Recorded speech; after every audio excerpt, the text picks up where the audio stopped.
Setiap yang pulang dari zikir maulid dari masjid pasti dapat nih.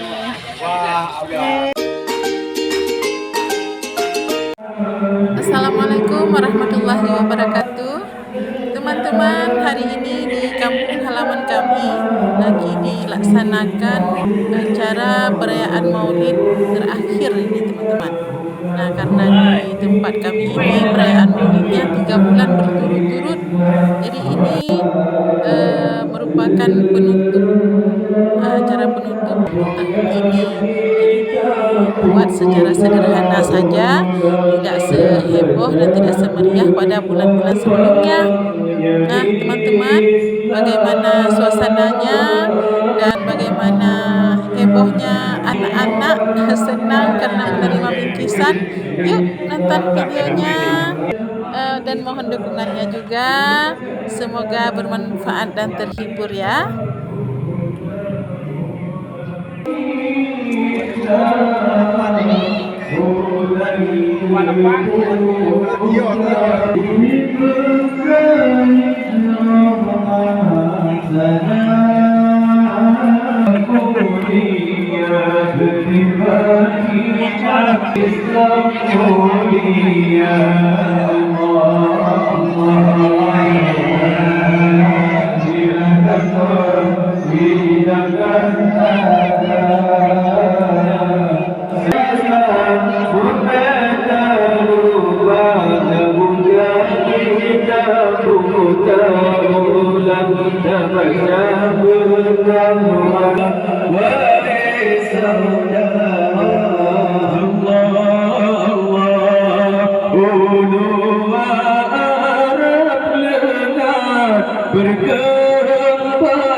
اللهم اجعل خير ايامنا يوم نلقاك وانت راض عنا واختم الصالحات اعمالنا وتوفنا مسلمين والحقنا بالصالحين.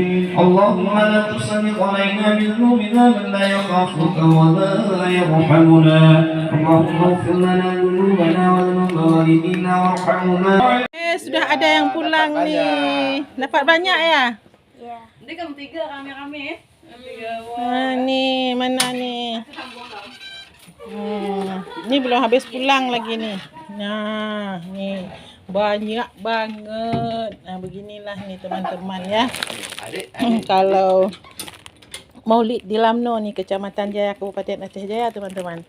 Nih dibagi-bagikan nih. Semua dapat, anak-anak dapat, orang dewasa dapat. Pokoknya asal pergi ke tempat zikir maulid pasti dapat. Nah, nih dah pulang lagi nih. Ini beginilah nih suasananya teman-teman nih. Ada teman-teman online kita yang mau lihat nih apa aja isinya. Yang kan Saya anak yang mengadu karena bukan duit, minjam makan. Banyak sekali. Yang dua dapat juga ya. Kan? Cuka. Dari yang mana? Mana dia tadi? Cuka dapat teh botol. Cuka dapat teh botol dia. Kristi ya. Kita unboxing pula nih ya. Ini yang punya abang-abang nih. Punya abang-abang. Ini ya, ini punya cok abangnya.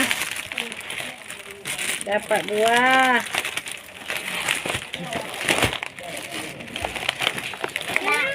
Nih, ada pir, ada salak, ada anggur, ada jeruk, ada pisang. Terus ini lagi. Ini ada salak kak. Ada salak, ada pop mie. Kan? Nih.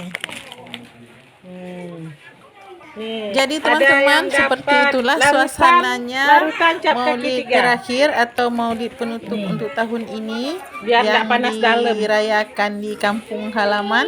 Terima kasih sudah menonton. Semoga bermanfaat dan terhibur. Sampai jumpa lagi di video-video kami yang lainnya. Assalamualaikum warahmatullahi wabarakatuh.